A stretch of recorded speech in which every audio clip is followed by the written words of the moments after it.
Welcome to The Final Voyage, Viking historical fiction, written by Bjorn Wolfe, narrated by R.K. Marks.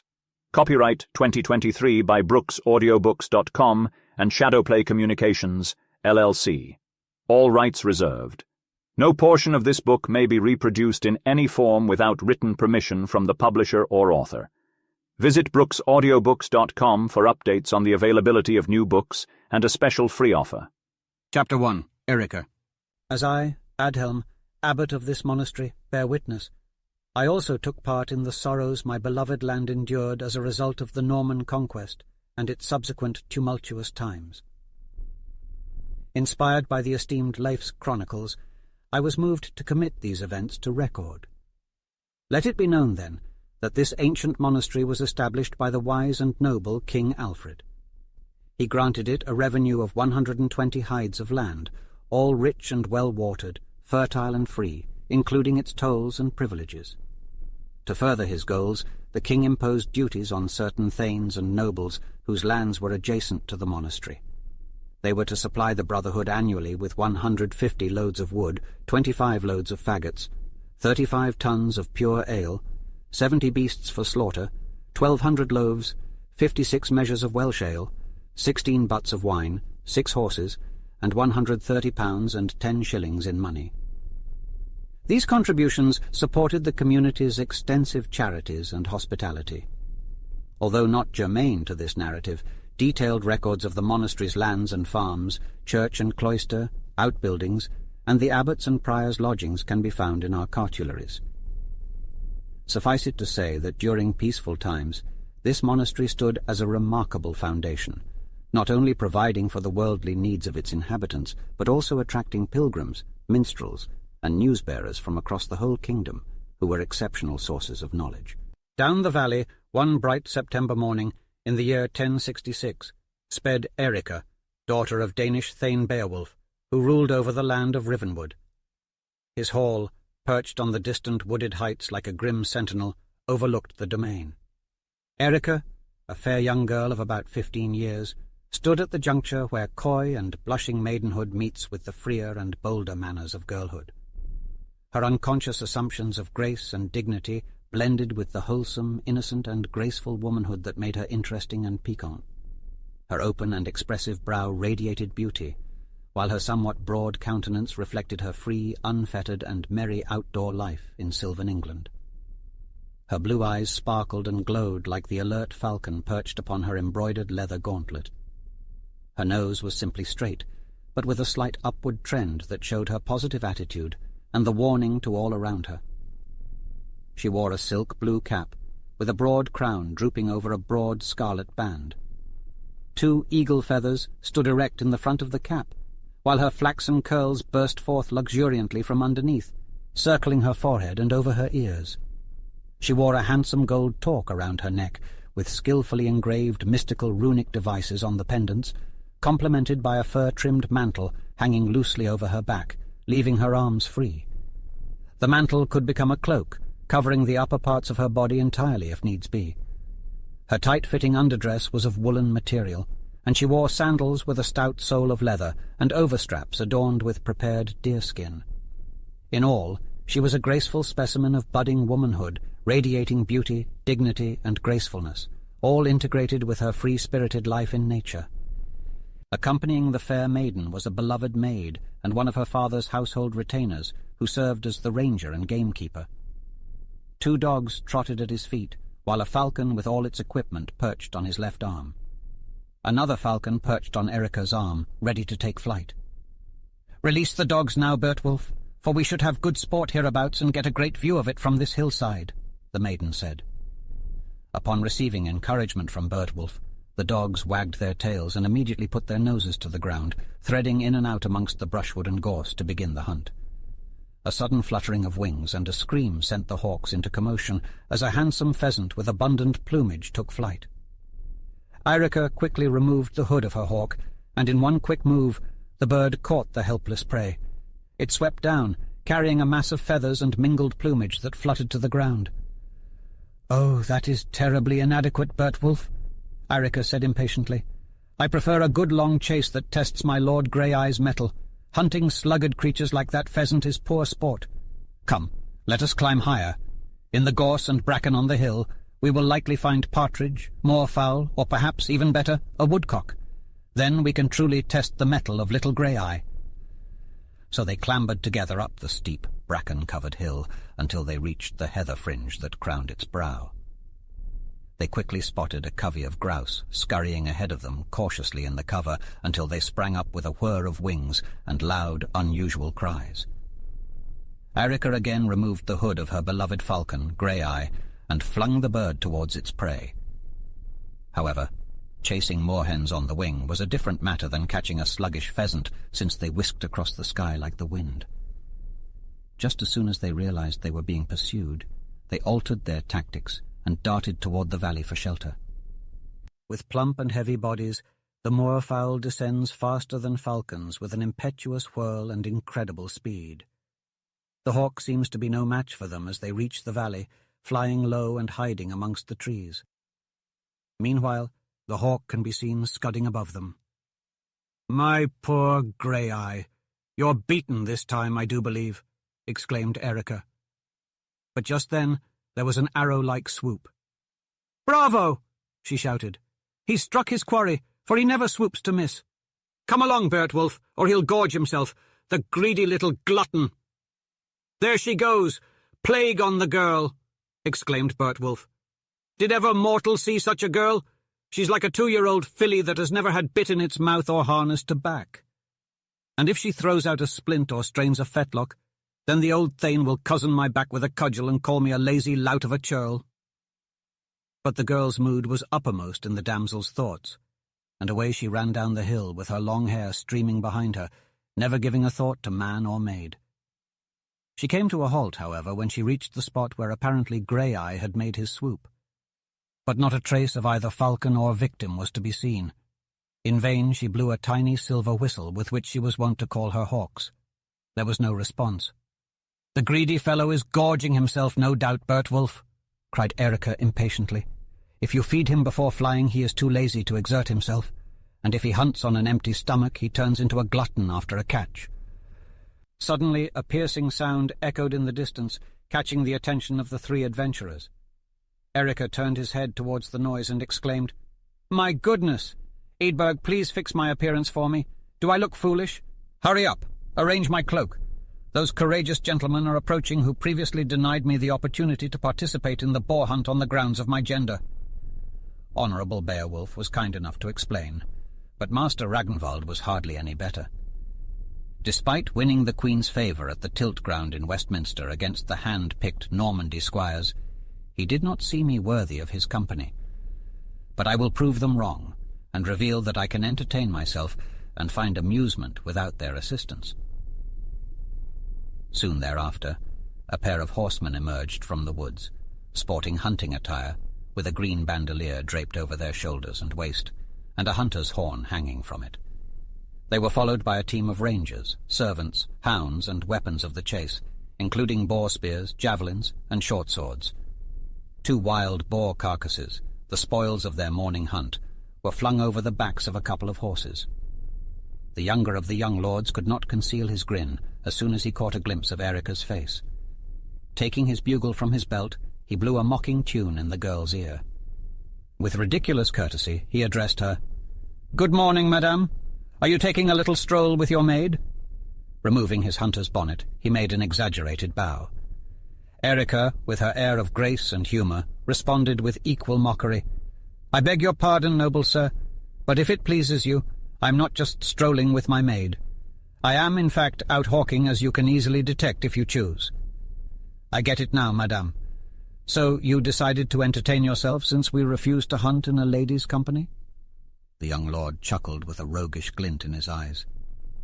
"You, sir, have hit it exceedingly well, which is quite remarkable," noted Ragnvald. "We have observed your behaviour, as word travels fast, even if we do not go to court. You have been seen gallivanting about with grand Norman ladies and knights errant, and we expected something different from you than from Beowulf here. But I have lost my hawk in this area, so you both must make amends for your past conduct. Please come down, brother Beowulf, and you, sir, who have travelled in France, show your chivalry and aid me in the search for my hawk." Ragnvald offered a mock bow, to which Beowulf sat bewildered, not grasping this new kind of language. However, he did not appreciate the mockery and said, "Enough of the foolery. Erica, you would imitate Master Ragnvald's behaviour and end up in court if we did not hold you back. I am not as foolish as you think me to be." This outburst only amused Ragnvald and Erica, who laughed at Beowulf's expense. "Please, do not make asses of yourselves," Beowulf grumbled. "Where did you lose your hawk, Erica?" "Hereabouts, Beowulf. I was pursuing moorfowl from the hill, and he appeared to have caught them around this area," Erica explained. Ragnvald added, "If that is the case, the chase would have led them much further down the slope." Erica praised Ragnvald's wit, but the latter dismissed it as condescension. They continued their search until they found the hawk beneath a tree, having feasted on its prey's flesh and blood. "Ah, you ravenous creature!" exclaimed Erica, upon her sighting of the falcon. "Your wings shall remain grounded for the remainder of this day, I presume. Best to hood him immediately, Bertwulf, and transport him home. As for me, I shall graciously join this cohort of gentlemen if they permit me to do so, and only if they believe it to be entirely safe for a lady to embark on such a journey." And thus Erica and the two young chieftains led the charge, steadily progressing towards the rugged and primitive, yet nevertheless welcoming dwelling of Beowulf the Dane. Chapter 2. Storm Clouds. The messenger who brings unsettling tidings faces a thankless task. His words forever toll like a funeral bell, haunting him as the mournful knell of a dear departed friend, mused the great bard Shakespeare. Shall we practice at the joust, Beowulf? Our rightful Saxon king faces an invasion by Norman knights who are skilled in the art of tilting. Our yeomen are unfamiliar with this style of combat, so King Harold and his brothers seek valiant comrades who can match the Normans at their own game, proposed Ragnvald. Leave the joust to Norman fops and their fancy techniques. Our hardy pikemen and broadswords will make short work of them. I have no interest in such pretences of war, with women watching and waving their kerchiefs about.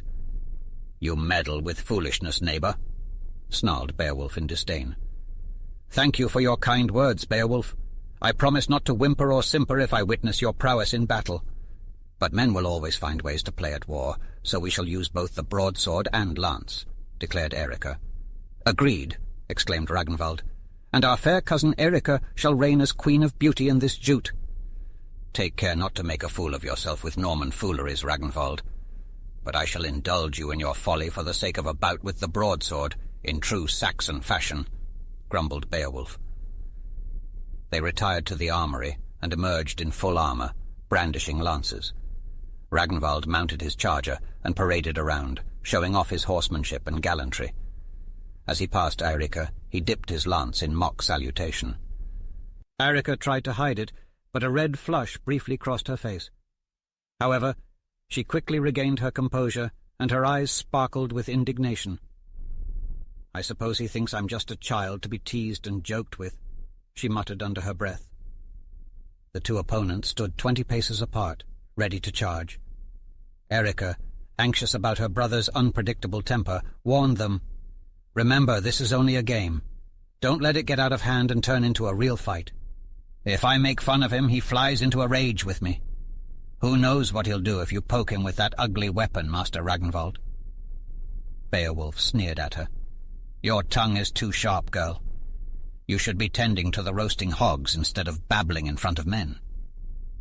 Then, turning to Ragnvald, he said, Are you ready? Let's finish this Norman nonsense quickly. The opponents lowered their lances and charged. Ragnvald was taller and more agile than Beowulf, and he handled his horse with greater skill. It was as if one mind controlled both horse and rider. Beowulf, on the other hand, was bigger and stronger, at 23, and refused to use Norman fighting techniques, which he despised. Erica pleaded with them once more. Remember, don't let your anger get the best of you, especially you, Beowulf. Shut up, birdbrain, Beowulf snapped. Go inside where you belong. Women shouldn't be around weapons. Now let's get on with it. If we listen to her, she'll chatter like a half-fed chicken all day. The tilt began and continued, more for sport than serious business. Ragnvald demonstrated his superior horsemanship and swordsmanship by striking Beowulf at will and avoiding his attacks. Beowulf grew more frustrated with every blow he received and his lack of skill. Finally, Ragnvald dismounted Beowulf with a skillful maneuver, and he landed on the ground with a thud. Enraged, Beowulf stood up and shouted, "Get down from that horse! I'll beat you with a better weapon!" Beowulf left to retrieve a pair of broadswords. Eirika forgot her status in her concern for Beowulf's anger and went to Ragnvald, grasping his arm without reservation. "Ragnvald, you've made Beowulf furious, just as I thought you would. Will you take care to lose the sword fight to mollify him?" Ragnvald laughed and stroked Eirika's hair. "You are very wise for one so young. Your bright eyes reveal your pure intentions." When Beowulf returned with the swords, Eirika noticed his temper had not dissipated. "Beowulf, remember, this is simply a game. Don't behead our gracious host." Beowulf retaliated. "You're still here, you little troublemaker? I'll give you the switch if you don't start behaving." Eirika laughed, despite his threat. "Thank you, dear brother, but the switch hasn't grown yet." "Cease your provocation, young one, lest you push me beyond my limit," growled the enraged Beowulf as he charged towards Eirika. However, Eirika was as nimble as a gazelle, and she swiftly evaded Beowulf's grasp. His previous attempts to catch the fleet-footed maiden had failed, so Beowulf returned to his swordplay. Despite the chaos, Eirika's distraction had improved the situation, and Ragnvald was now clearly second best. Eirika declared Ragnvald the victor of the joust, and Beowulf the victor of swordplay, much to Beowulf's delight. As Eirika grasped Beowulf's arm, they headed towards the hall. "Brother Beowulf, your choice of an ash sapling to discipline a young lady is quite shocking. You've made me feel humiliated in front of Master Ragnvald," Eirika teased. "You should cease your teasing, Eirika, or I may do something I regret in the future," Beowulf warned. Eirika chuckled. "I know you too well, brother. You won't harm me." The Thane Beowulf's hall was not a masterpiece of architecture. Much like its owner, it was rough but sturdy. The deep mullion windows and double-layer doors of the castle's stout walls were a testament to its strength. The large hall had a long table in the centre, piled high with food and ale jugs. On each side of the hall were smaller tables where the housecarls and villains dined. Meanwhile, the central table was reserved for the Thane's guests and favoured retainers. It was clear that Beowulf still followed the heathen customs of his Viking ancestors. Carved runes and images of Thor and Woden adorned the castle's wood and stone surfaces. On the Thane's right sat his daughter Eirika, the object of his great affection since her mother's death. On his left sat Ragnvald, the son of a Saxon chieftain with vast lands in a nearby valley. At the foot of the table was Beowulf's son, who shared his father's name. "I have heard that you have been out hawking today, my dear Eirika," spoke the grizzled old Thane, turning to his daughter. "Yes, father. Brother Beowulf suggested that it was unfitting for a girl like me to take part in the boar hunt. Master Ragnvald then, unfortunately, did not support me, and I was therefore forced to remain at home. So, with Brother Beowulf's kind permission, I instead went out hawking." "Ha, ha!" laughed the old Thane merrily. "You are a wild and spirited girl, with too much wit for honest Beowulf. But do restrain your tongue," he continued, stroking her fair hair. "He only means well. Beowulf is a good and brave man, much like his father in many ways, perhaps not overloaded with intelligence, but always honest and never abandoning a friend or foe." The banquet that followed was hearty and rustic. The Thane's table seldom entertained any guests who had delicate appetites. Beef, venison, pork, and bread, along with ale, vanished at a rapid pace. While the feast continued, one of the housecarls approached the Thane and whispered to him that Saxon messengers had arrived with urgent messages from the king. "Have them brought in immediately. Kings must be obeyed," said the Thane, "and if they rule wisely, honest men like us will obey without hesitation." Thus, the messengers were brought in, and the Thane addressed them. "What message do you have for us, brave gentlemen, that you could not wait for us to finish our meal and for you to taste our hospitality? Speak up! We have no secrets here. If it pleases you, noble Thane, the king has sent out a war arrow, summoning all loyal gentlemen and their soldiers to immediately go to York, as the Danes have landed in the Humber with King Hardrada. Furthermore, Count William of Normandy has assembled a fleet of 1,000 ships and threatens to invade the southern coasts. You bring a sorrowful message, my brave men, but you have only done your duty. However, when two heavy streams become one in a small and confined channel, devastation follows in their wake. This is a terrible day for England, with both north and south in great distress. He stood before his guests and followers, proclaiming, "My guests are free to make their own decisions on this matter. However, those within my household, including my son, retainers, and vassals, have Viking blood coursing through our veins. It may not be ideal for us to engage in battle against our kin, but we are bound to protect the land that sustains us." The response was immediate and fervent, a cacophony of agreement echoing through the hall. "Moreover," he continued, "these rapacious invaders will not differentiate between us and the Saxons. They will pillage our homes, thieve our livestock, and even take our lives. In this instance, we stand with the Saxons, fighting them with all our might." Another surge of approval from the crowd. The celebratory atmosphere dissipated abruptly as the meeting adjourned. They would convene again in 1 week, ready to meet the Danes in combat at Stamford Bridge, a skirmish that would forever be known as Battle Bridge. From there they would proceed to the gruesome battlefield of Hastings. Chapter 3. Traitors in Council. It is often said that treason never prospers.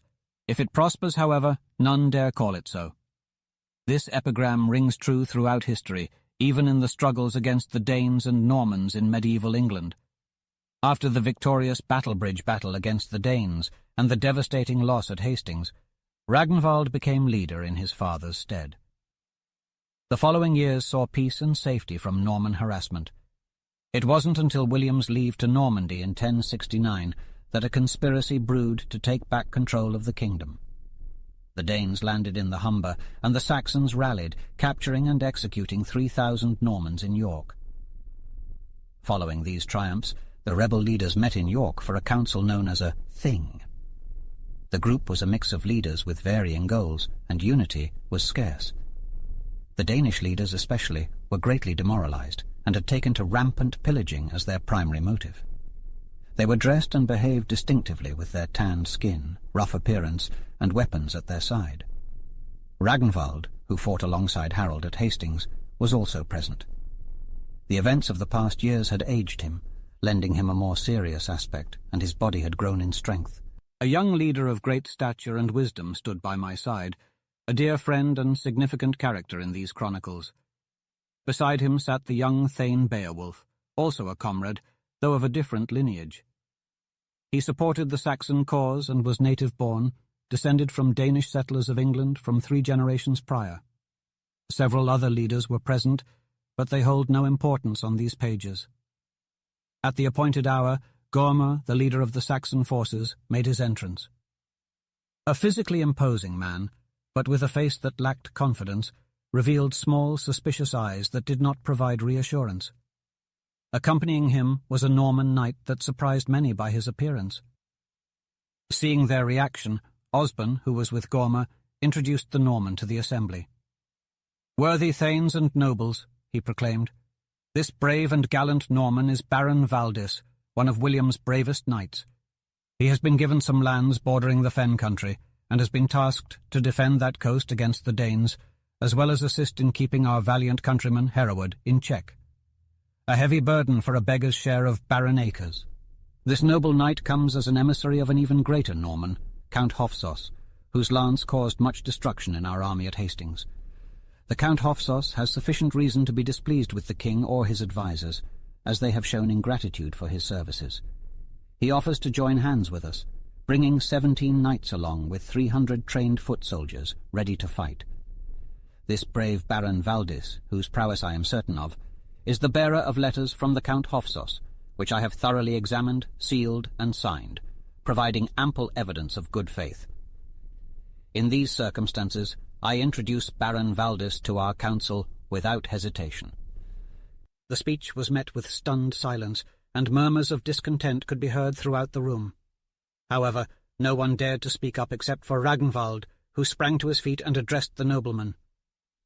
"Respected sir, while I do not doubt the sincerity of the credentials presented by the Norman knight, I believe that nobody should be allowed to sit in our council unless they have demonstrated their loyalty to our cause on the battlefield. Only then can we be certain that their pledges are true and unwavering, rather than easily discarded." The nobleman bristled at Ragnvald's impudence. "How dare you, boy? Let the elders speak if they have objections, but you, a mere youth, should not question my conduct. If it's good enough for me, it's good enough for you without complaint. Our Danish allies have no objection, so let us proceed." He took his place at the head of the table, and the Norman knight moved to a less prominent seat. The council's task was to discuss how to continue the war, but their discussion was far from fruitful. They boasted, drank excessively, and failed to come up with a plan of action. Finally, the chief of the Danes spoke up. "My lord, when do we march south? We have wasted several days, while we could have attacked Sheffield, Leicester, and Birmingham.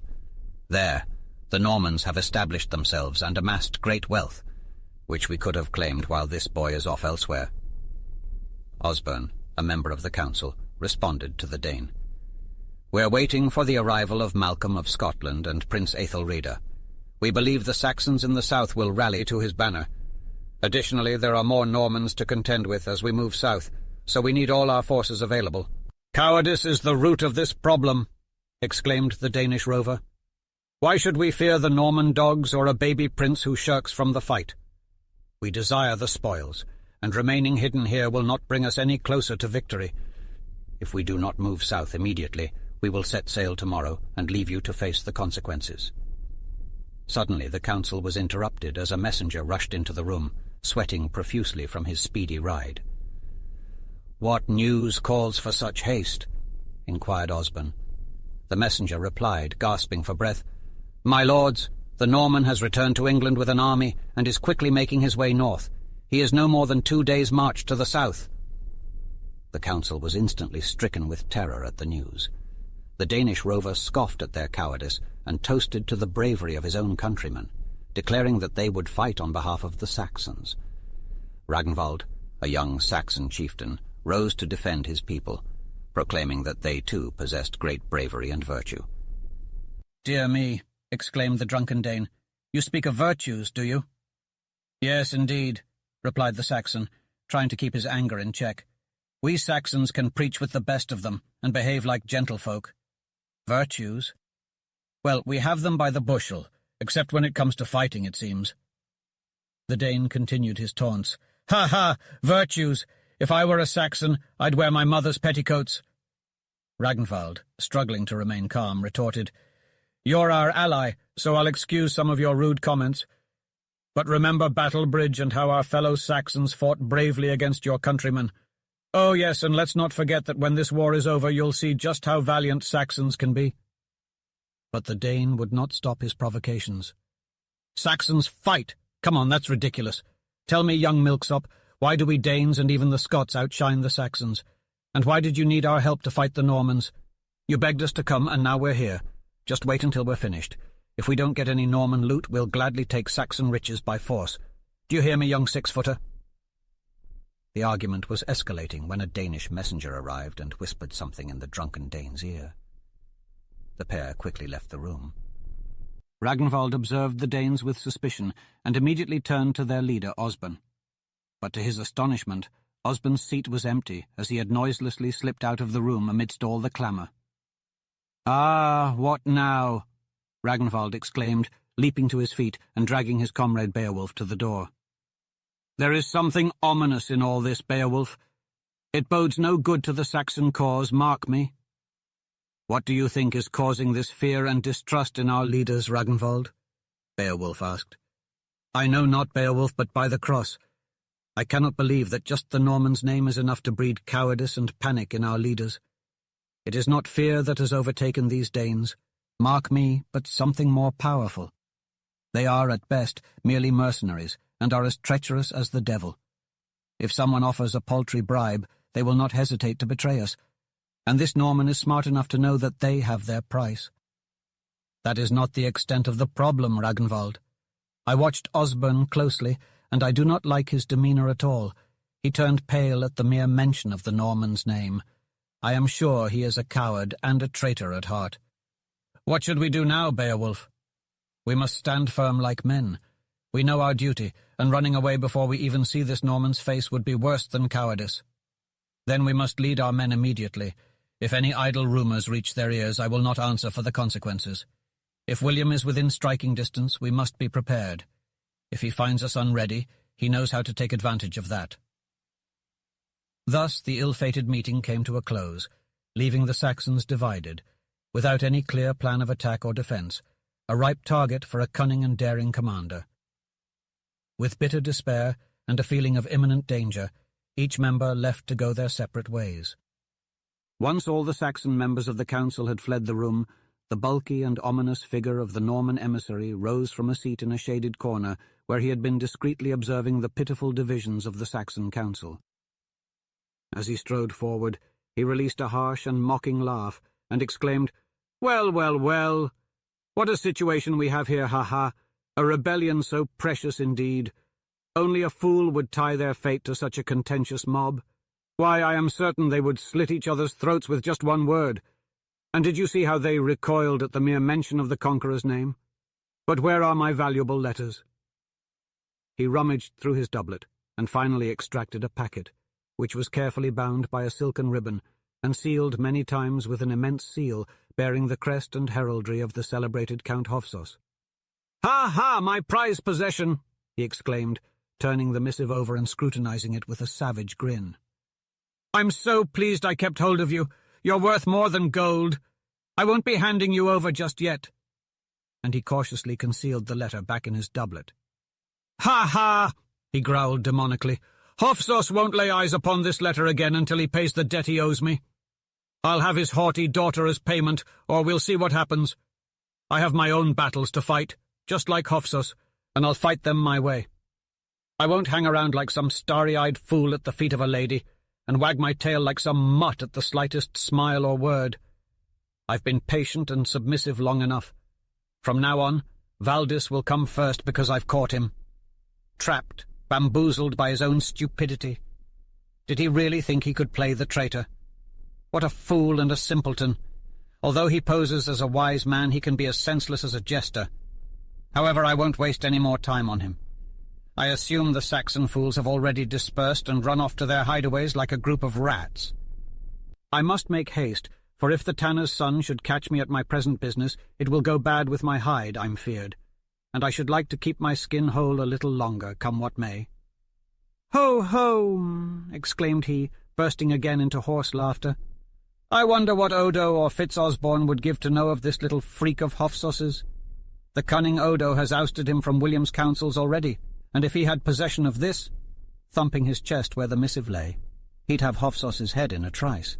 Enough, that will do for me." And with that, he vanished from the hall. Meanwhile, the second messenger, at whose communication the Danish sea rovers had vanished from the council, proved to be an emissary of the wily conqueror, his purpose being to negotiate with the Danes, and with Osborne conditions on which they would retire from the fray. Scarcely were they outside than he said to these Danes, "My master offers to you 500 ounces of beaten gold and a free passage for your vessels, together with such plunder as you can wrest from the Saxons." 500 ounces of gold is a sorry price for a wealthy king like your master to offer for such a service," declared one of the Danes. "But come now, if your master will make it 1,000 ounces, to be delivered over by sunset tomorrow, together with our plunder, and such as we can further gather, why then, within 24 hours, our vessels shall be ploughing the northern seas for home." "Done," said the messenger. "My hand on it. The gold shall be delivered over to you by sunset tomorrow, as you say." No sooner was this bargain made than the spy turned his attention to Osborne, a man treacherous by instinct and cowardly by nature. It is not necessary to say that he grasped only too eagerly at the promised free pardon, coupled as it was with large grants of land and estates. With the Saxon forces thus weakened and demoralized, William knew the remnant of this powerful conspiracy would be crushed with the utmost ease by him. Chapter 4. Defeat. Though the field may seem lost, despair not. As I recall the words of Paradise Lost, all is not lost. The Saxon rebellion against William the Conqueror appeared to be going well for the rebels, with their encampment on the river's edge providing protection against the Danish forces. But news of William's arrival sent waves of consternation through Ragnvald and Beowulf's ranks. They had fortified their defences along the riverbank, but it was no match for the Normans, who had passed the river unopposed. Unverified rumours suggested that Osborne, the commander-in-chief of the Saxon forces, had betrayed them. The once proud walls of the city now lay in disrepair, and the gates were broken down, providing no real barrier against the enemy forces. Ragnvald and his fellow soldiers patrolled their positions, but their resolve was slipping. All hope seems lost, but the night is darkest before the dawn. In these dire straits, time was of the essence, for the Normans were advancing up the river, overpowering the Saxon outposts and forcing them back on the main army. A war council was quickly called, and many were in favour of dispersing without a fight due to the danger and apparent hopelessness of their cause in the face of such treachery.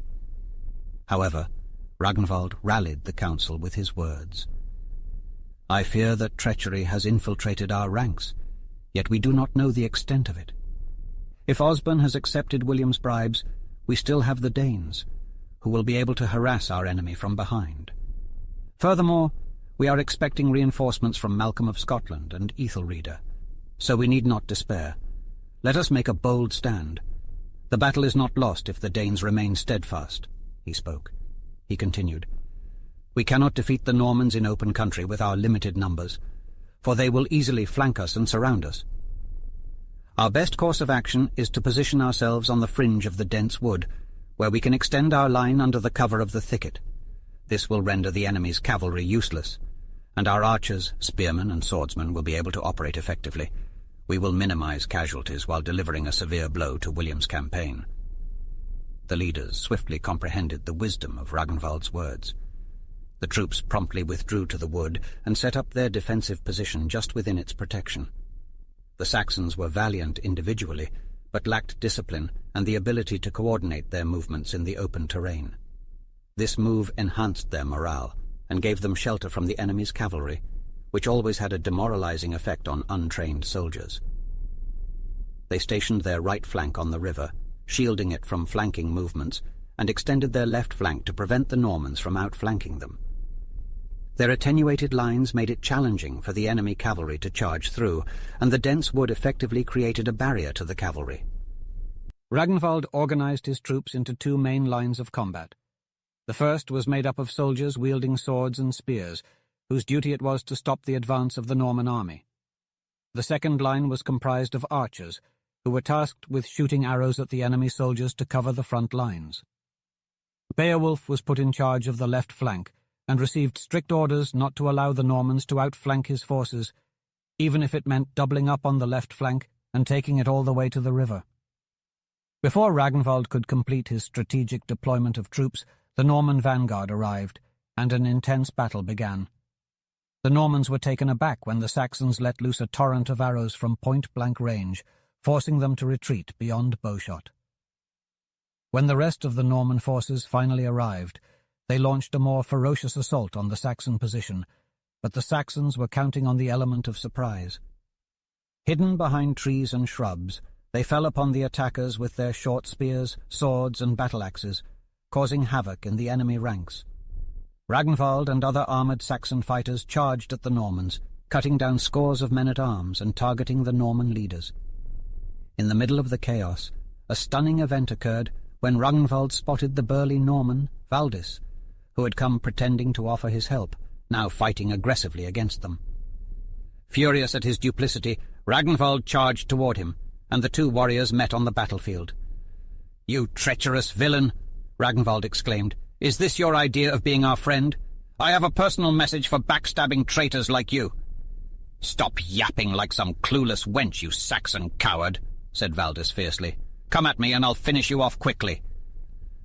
Thus ensued an epic struggle between these two battle-hardened fighters. Both wore suits of armor and shields, and both were highly skilled in the use of their weapons. Despite all their efforts, however, neither fighter managed to land a decisive blow.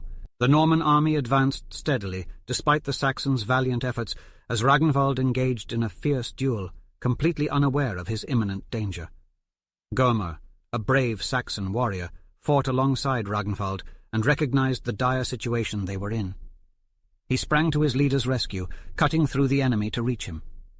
"Master, you'll be cut off if you don't stay in line with us," he exclaimed, grabbing Ragnvald. This sudden reminder snapped Ragnvald out of his trance, and he addressed his opponent, saying, "We'll settle this quarrel another time, villain. For now, your best plan is to run away." As the Normans pushed forward, the Saxons extended their lines as far as they could, but they were still overwhelmed. Beowulf followed Ragnvald's orders, and the left wing gradually moved back until it converged on the river, forming a semicircle. The Saxons fought fiercely, challenging every inch of ground and leaving piles of Norman corpses on the field. Their masterful planning and strategic defense provided great advantages, allowing them to continue the fight for nearly an hour. However, the archers eventually ran out of arrows, and it became clear that the battle could no longer be sustained. A complete massacre seemed imminent. So Ragnvald chose a spot where the river was shallow enough to ford, and he and 100 stalwart Saxons held their ground, keeping the enemy at bay while their comrades crossed the river. They fought back fiercely until the last half-dozen of them crossed the river and joined their comrades, who then scattered and retreated to their respective homes. This failure, brought about by cowardice and treachery, extinguished what had been a promising conspiracy, which at one point nearly overthrew the kingdom's usurper. Chapter 5. Desperate Resolve. Fear is the greatest enemy of the valiant, for they know that death will come but once. Shakespeare was right in saying that cowards die many times before their death. "The Saxon cause has been betrayed by cowardice and treachery," declared Ragnvald, addressing the brave freeman by his side. "Though the Normans may not pursue us now, we must prepare for their bitter revenge. Our broadswords have proven their worth, and our bowmen can shoot with precision, but our only defense will be the dense forest and rugged hills of our homeland. Let them come, for we are ready to fight for our freedom and against servitude." "I stand with you, my lord, as a Seol forever," replied Gormr.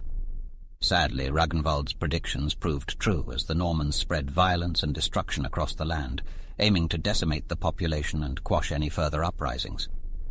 At the mercy of the reader, I shall not recount the horrors that followed the Saxon defeat in York. At Ragnvald's command, his men left the battlefield with haste, but maintained their order. Upon their return home, the sight of their fallen comrades brought sadness to their hearts. In the monastery grounds, the Earl spoke thus to his loyal followers. "My comrades, we have only 2 days before we face the hated Norman enemy once more, on our own soil and at our very doorstep. Let us not ignore what will inevitably come, even in this brief respite. Neither age nor gender will be spared, even if we beg at their feet and grovel in the dirt. The only thing that will hold the Normans back is the broadsword, flashing at their breast, or the arrow shooting unerringly through the forest's trees. I recommend that you head for the hills, taking your cattle, corn, utensils, and anything valuable or useful with you. The caves will offer some protection for your wives and children. Spread the word to your neighbors, for every second counts. I will protect you for now, and you will remain safe until my castle falls." As the men trudged away to their faraway homes, carrying the woeful tidings, the Earl turned to Gormr. "Gormr, I am resolved. I will not submit or beg for freedom from the proudest Norman of them all, nor will I flee overseas to sell my sword to a foreign prince. I see my castle in the distance, where I was born, and I shall defend it steadfastly until the end. And even when we are driven away from it, the sight of it from the hills will bring me joy. I cannot abandon my loyal followers to a bloody fate." As a youth with a falcon on my arm and a hound at my heel, I traversed these lands and was welcomed by faithful yeomen and their hospitable wives, offering their finest fare and mead. Whether victory or defeat, our fates are intertwined. Perhaps the Saxon star will rise again, and we will expel the Normans from our shores. What say you, Gormr? Your intention, my lord, is to defend the castle as long as possible, and then resist the Normans with the assistance of the woods and hills. That is my current plan, I cannot hope to hold the castle for long, but I can impede the Normans' destructive advance through this means. However, my goal is long-term protection through these woods and hills. Our fortune in this craven region surpasses other areas in the kingdom. Look northward to the Hanging Brow Mountain, its peak soaring to the sky and encircled by clouds. The dense woods are like an army scaling its slopes to fight alongside us or protect us if needed. The waters that cascade from its sides, carved into impassable gorges, will deter the unskilled. To the east lie the Weird Burn Hills, similarly remarkable. To the south are the Baldby Heights, and throughout this region these thick woods that surround us offer unparalleled sanctuary to the defenseless and oppressed. At a distance of 250 miles from London, despite the Normans' impending pillage of our land, William will soon withdraw his troops, leaving us to deal with a small garrison set on occupying my lands and castle. Currently, we are unable to engage in direct conflict with our adversary. Instead, we must utilize our most effective tools, intellect and avoidance. We will not present a stationary target for our opponent to strike. However, once the Norman invaders have departed and the majority of them have left, we can take a more assertive stance and proclaim our rightful claim to the land. What is your plan of action in this dire situation, Reverend Father? He turned to me.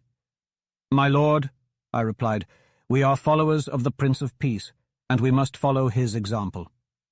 Additionally, violent means would not offer us any protection should we choose to defend ourselves. It may only bring destruction to this sacred structure. Perhaps these crude and violent individuals may have some respect for the sanctity of these walls. We will open our gates and welcome them in. Those who follow your advice and trust the forests and hills are free to do so. Those who choose to stay will join us monks in praying and seeking God's mercy. Maybe God will show us favor in the eyes of our enemies. Father, give us your blessing, Ragnvald said, as he fell to his knees with his followers following suit. Goodbye, my child, I said as I blessed him. May the God of our ancestors give you strength to protect your community, and grant you wisdom and discretion in this dreadful time of your country's visitation. As I watched the noble Saxon depart tearfully, I felt a paternal love for him that rivaled that of any mortal father. I had been his mentor since his birth, travelled with him across many lands, and had high hopes for him to become a great leader in politics, scholarship, and the arts of peace. Yet now I fear that circumstances may make him a man of war, a brutal leader of ruthless men. Chapter 6. Baron Valdis. At dawn, unsettling tales streamed into the monastery by way of refugees from far and wide. Everyone, from nobles to peasants, sought comfort in the belief that sanctuary walls would not be breached. But their hope was misplaced. Among those seeking refuge was the fair daughter of Thane Beowulf, whose family had heroically succumbed to the Norman invasion.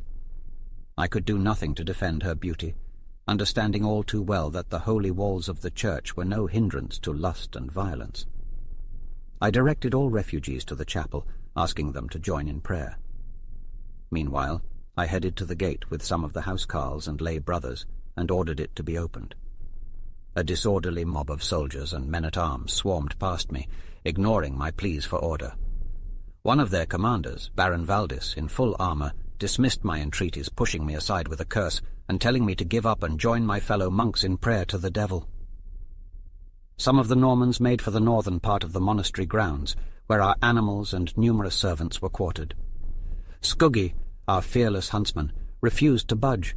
An accomplished trapper, he clothed himself in the skins of the animals he hunted. He was a prodigy, excelling in hunting, hawking, and fishing. As swift as a hare and able to swim like an otter, he possessed a sly wit and sharp intelligence. Such qualities made Skuggi a great favourite of mine, and I provided him with instruction I deemed useful. While the reader may excuse this digression, Skuggi played a vital role in the tumultuous times to come, serving the Saxon cause with unparalleled cunning and valour. It is with great purpose that I present Skuggi to you at such length. On this fateful morning, Skuggi appeared as a grotesque figure draped in skins from head to foot. "Hilloa!" cried one trooper to another upon seeing him. "What kind of animal is this?" "The foul fiend or one of his imps, by Moses," replied the other. "Who are you, Satan?" shouted the first. riding towards Skuggi and striking him on the shoulders with his sword. Skuggi feigned a howl of pain at the blow. "Stop that, you lump of hog's flesh, or I'll make pork of you in a wink. Have you buried your cronies, you old grave-digger?" "Oh, hang him, Jacques," added the other impatiently. "Don't waste time on the slobbering clown. Perhaps you should return to the Jolly Friars for venison pasties and old ale. As for me, I'll take a look around and see if there are any better horses left than mine. They haven't left any worse, I declare.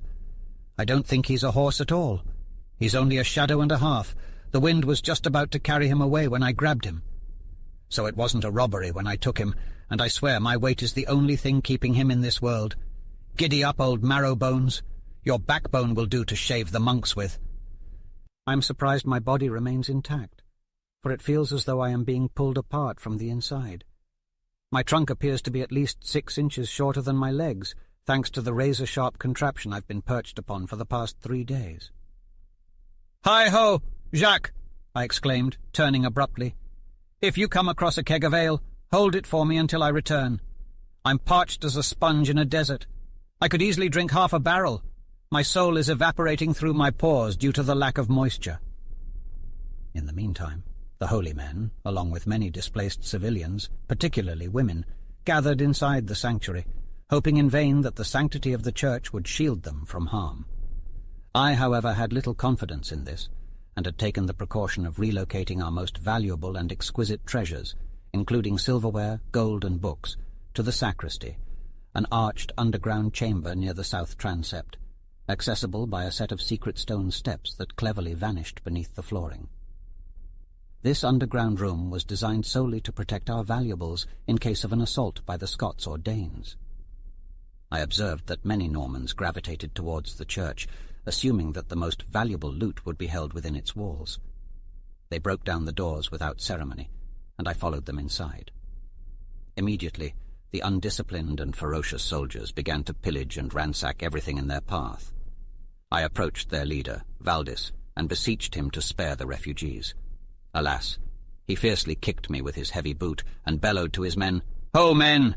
We have a den full of dastardly monks. Let's exterminate them all!" Without hesitation, the soldiers unleashed a barrage of arrows into the defenseless masses clumped up around the altar stairs, injuring many of them. Tragically, Valdis caught sight of the stunning Erika hiding amidst the crowd. "Stop, men!" he roared. "By Jupiter, I've never seen a more beautiful Saxon lass. Melt down the gold and silver trinkets into coins. I will take my share." He instantly grabbed Erika and pulled her away from the high altar, saying, "No, no, my dear, do not be bashful. You were meant for greater company than these pious men," he exclaimed, releasing her suddenly and taking a few steps back. He stared at her in shock as she sprang at him and thrust a small dagger at his chest with all her might. The dagger clattered against his mail armor, leaving him unharmed. She stood before him, defiant like a cornered panther. "Well, by Jupiter!" he exclaimed, after recovering from his astonishment. "There's some metal in you after all. I had underestimated the spirit that lay beneath that pretty visage. A mild-mannered maiden is of no use to me. It's better to have some fight in my companions. Come here, my feisty one." He grabbed her with his gauntleted hands, taking the dagger from her and throwing it across the church. Laughing and ignoring her attempts to break free, he carried her away down the aisle of the church. I tried to stop him, pleading with him to have mercy, but he called out to one of his burly soldiers instead, "Hey, you there!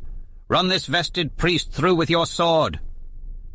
I gave up all hope, realizing I couldn't let him take Erika with him, when suddenly a hush fell upon the church, and a noblewoman of Norman birth, with grandeur in her posture and bearing, stepped forward, followed by a score of armed men. Her rich clothing and bejeweled headpiece indicated she was of high rank, and, to add to her excellence, she was strikingly beautiful. As she looked upon the brutish Norman, I saw the flames of anger light up her dark, glimmering eyes. With determined steps, she confronted him and spoke to him with words nearly ablaze. "I think this is yet another example, Baron, of your brutish nature, inconsiderate towards the vulnerable women around you. You provide me with ample evidence of your lack of gallantry, and I am offered even greater opportunities to prove it than listening to your sweet, deceitful words, which you are so eager to whisper in my ear." "These Saxons are unworthy of the honor of receiving chivalry from a Norman knight," remarked Elfrida. "Baron, this act of yours goes against the basic principles of chivalry meant to protect the oppressed and the weak, regardless of their nationality. Release this lady and halt your persecution of these defenseless men at once," Elfrida commanded. "Watch your words, madam," the Baron growled, barely containing his rage. "Do not meddle in the affairs that do not concern you, else you shall regret it. Remember that, my lady. Release the woman's arm now and vacate this holy sanctuary immediately, or my report to the Count will expose your violent behavior," Elfrida ordered. "If the Count is bold enough, let him look into the jaws of the wolf and count his teeth. He won't dare to try it again," threatened the Baron. Nonetheless, he let go of Erica and left the church with his men, cursing under his breath. "Loyal Jules Reynard," said Elfrida to her trusted lieutenant, "please ensure the protection of this monastery and the lives of these devoted monks." Jules Reynard bowed dutifully as Elfrida turned to Erica. "I am deeply sorry for these inhumane acts you've suffered at the hands of these barbarous men," empathized Elfrida. "If you wish, I can offer you safety from further torment and humiliation under my protection." "I appreciate your offer, my lady," replied Erica. "But my home has been razed to the ground, my father and brother killed by your kin. I'd rather face my fate with my own people, no matter what may come." Elfrida sighed heavily. "It is unfortunate that things have come to this pass. I understand and respect your decision, but be warned, my lady. Do not look for mercy among my people, and be especially cautious of the one you just escaped from, for his tender mercies are cruel." "I seek no mercy from the Normans, nor shall I accept it," spat Erica with bitterness. "Those who bear the stain of my kin's blood on their hands cannot hope for reconciliation from me. A deep and bloody divide separates us, and no amount of time can bridge it. Goodbye, lady. Perhaps our paths will cross again," she added with a hint of sorrow. "If there is any way I can assist you, I will do so with all my might." She hurriedly left the chapel, where she would soon learn of the carnage and looting wrought by the soldiers. Though she made a valiant effort to protect the sacred items and spaces within the sanctuary, her efforts were in vain. The soldiers ravaged the sanctuary, taking anything of value, including silver cups, censers, and even the silver table from the altar. I had managed to hide away some valuables, but the rest of our possessions were at the mercy of the barbaric soldiers. When they had exhausted their search for treasures, they turned their attention to the cellarers' stores of wine and ale. They spent the following night in a drunken stupor while the monastery's inhabitants prayed and fasted. Those who had survived this brutal attack cowered in the woods, simply grateful for their lives. This was a bleak day for the sanctuary that had taken generations to build and sustain with devotion. Chapter 7, Elfrida Hofsos. And so I adorn my exposed villainy with ancient odd pieces stolen from holy text, appearing as a saint when in reality I play the devil. This quote by Shakespeare is a poignant reflection of the human condition, one that I believe holds more meaning now than ever before. My esteemed readers, I humbly request your forgiveness as I gloss over the painful tragedy and misery that my fellow members of the Order and I had to endure. Even worse, the innocent common folk suffered greater violence and barbarity, despite being advised by the Earl to abdicate their homes and land.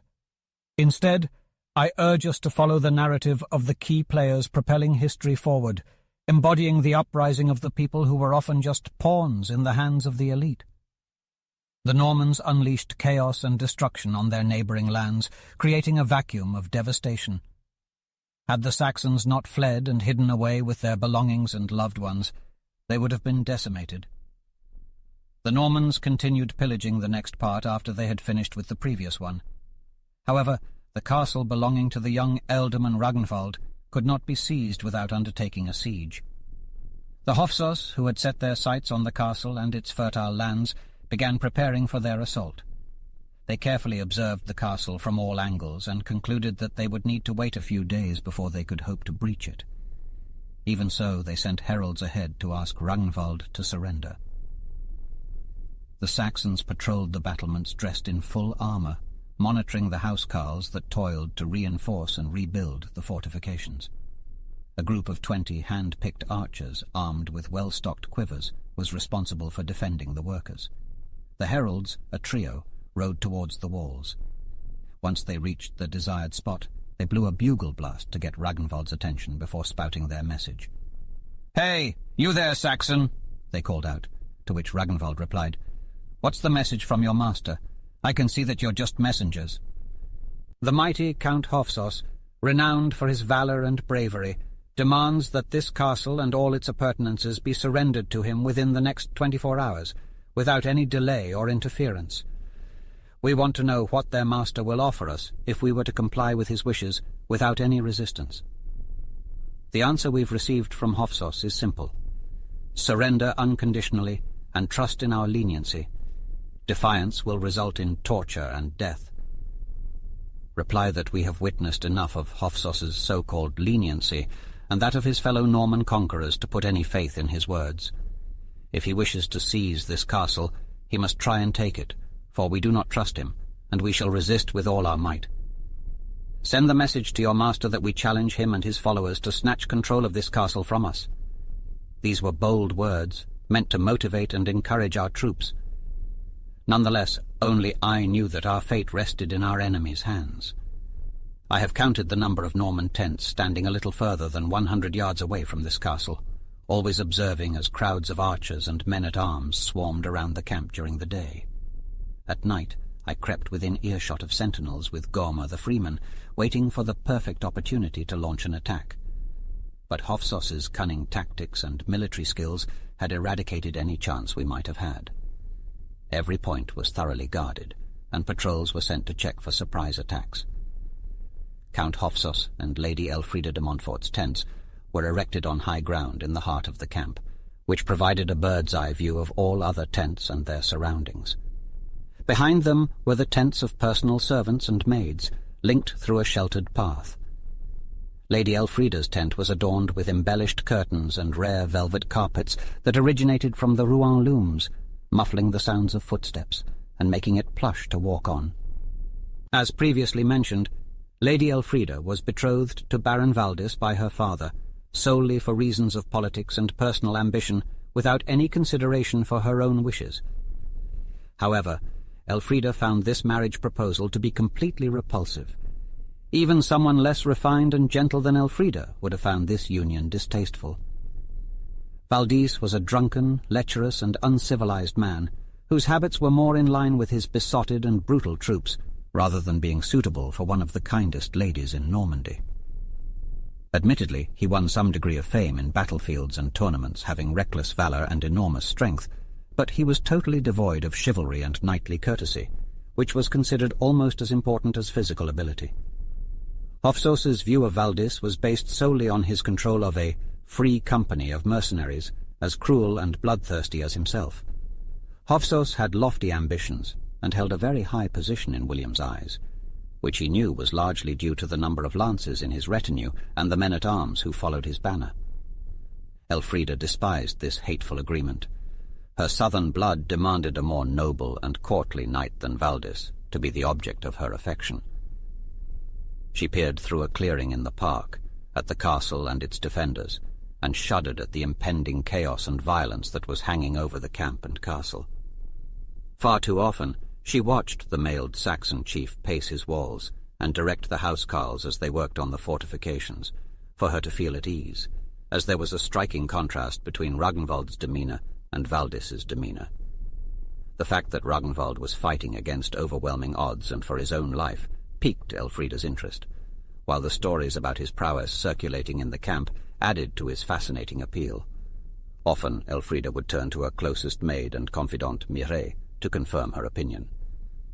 "Truly a Saxon knight of such comeliness and valor. What can you say, Mireille?" "Indeed, my lady, the fighting men sing his praises, and well they should. When he took off his helmet to heed the summons of the Count, did you see his handsome face? A countenance akin to the statue of Mars in the old home in Normandy. Same curly locks and inflexible features ready to confront an army. Did you not notice this, Mireille?" "My lady, I did take note of it." "Did you also sense a noble dignity upon his open brow, signifying a magnanimous spirit deserving of all courageous men?"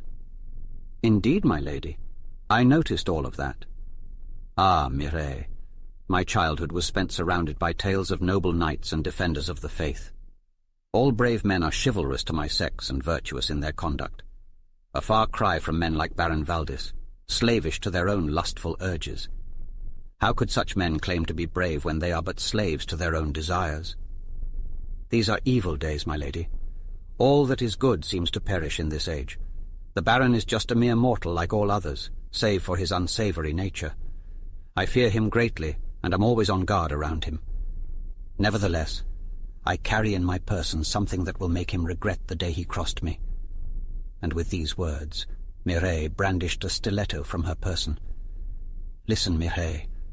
I saw the Baron seize a lovely young woman who sought sanctuary with the monks at the abbey. I heard his lustful musings and loathsome gaze upon her. I shudder to think of it. I abhor him and his ways, but I also fear him with all my heart. Please, my lady, calm down. Perhaps this grim hour shall come to pass." So spoke Mireille. Mireille, my heart swells with defiance. Death is a welcome guest, but to be wedded to such a monstrous mountain of putrid flesh as Valdis is anathema. I will flee to Normandy, where in my books I will create the image of a valiant and pure knight, one who is worthy to marry, but never will I share my life with a knight as cruel and besotted as Valdis. Hush, my lady. Valdis approaches. Shall I depart? No, stay with me, Mireille. I will pretend to be ill. Let me rest my head upon you. Valdis barged unceremoniously into the tent, his unsteady gait and bloodshot eyes betraying his recent bout of debauchery. "What's this, Elfrida?" he said, grasping her hand, which recoiled at his touch. "Are we not friends yet? I rescued you from those monks who were nothing but scoundrels." "You didn't seem to want to let me go, Baron." "Well, let's have some fun until we can get what we really want. Those monks are jolly fellows and know what's what. The wench wouldn't have suffered from being exchanged for a valiant knight." Elfrida shuddered and changed the subject. "What does the Saxon knight say to your latest challenge?" "That Saxon whelp struts about on his battlements like a valiant scarecrow. If he were a true knight, I would challenge him to single combat and show him what Norman valor is all about. But let him boast for now. When we're ready, we'll have some fun with him and make him dance to the tune these Saxons like least. He'll get the same treatment as other Saxons, a swift exit at the point of a sword, or a more gruesome and painful demise. I'm hoping we'll have some entertainment yet." Elfrida shuddered, knowing that torture instruments were on the horizon and that Valdis would take delight in the agony of his victim. "I have no regard for such abominable practices. They are savage and uncivilized. The purpose behind massacring and torturing helpless men and women is beyond me. Those who take part in such detestable activities evoke nothing but pity and contempt from me." "You, Elfrida, have been brought up in a sheltered environment that causes you to turn your nose up at these turbulent times. However, we must eradicate these Saxon nuisances, particularly their leaders and those with tenacity. These countrymen may have a purpose, but only after we have subdued their freedom-loving nature. They will require some tough love and discipline. When will this travesty come to a close? And if this fortress falls, will it be our final destination? I'm exhausted from trailing after an army whose sole desire is to quench their thirst for bloodshed and loot. Ha-ha! Be gentle, my love. For us, this is the end of the line. Afterwards, romance and comfortable pillows are what await us. Isn't that right, my queen?" He made an attempt to caress her under the chin. Elfrida fled hastily, followed by her maid. Although Valdis's general behavior was repulsive, his flirtatious advances caused an overwhelming disgust in her. Valdis's vile features were twisted into a repugnant scowl. He stood fixed with anger. Suddenly his tongue erupted with all of the anger he had been stifling, and with a barrage of insults and threats, he stormed out of the tent, possessed by a demon-like hatred for his intended. Chapter 8. Villains Plotting. As the sun set, Baron Valdis strode purposely across the green lawn towards the place where his own followers lay sleeping under the canopy of giant beech trees. "Pierre!" he called out to a well-built and unsavory-looking soldier who was bartering noisily with his comrades. "I have a task for you, Pierre. One that you will relish almost as much as drinking old Saxon ale." "What task does your lordship have planned now? Is it related to wine or women? I wager my rosary on it. replied Pierre with a smirk. "You would do better to toss your rosary in the nearest ditch, for if you pray as much as you sin, you shall find no time for anything else. And if you try to atone for half your sins, and then go on in sin for the other half, then you might as well go on sinning for the whole. Either way, your end will be the same, villain. You'll have no need to worry about that. However, I have no use for your impudence. Hear me out. I require your ears and your utmost discretion, for I have a delicate and crucial task for you to perform, one that is well suited to your sensitive and emotional nature." "I thank you for your esteemed recognition, my lord, but I must say when I give up sinning I ought to resign from your service. For how can a saint engage in the devil's work? I suppose not too badly, actually." "Silence, knave, or I will have your ears cut off. Listen to me. A Saxon maiden of high birth and distinguished lineage resides at the monastery. She is no common serving wench with bandy legs and a figure like that of a misshapen wine barrel. She is a rare and precious gem, and I hear that she is related to some of the most influential Saxons. I need you to engage in some delicate negotiations on my behalf, negotiations that you are well known for. If you succeed in this task, your stature in my eyes will rise even higher." "Aha, I understand. This is a delicate and significant proposition. Enough with the idle chatter, and listen well. This is not the daughter of a filthy peasant raised in a pigsty, so this business must be handled with the utmost care and precision." "I see. This is delicate pottery that must not be tarnished during its transportation, and any harm or damage must be reserved solely for your immaculate self.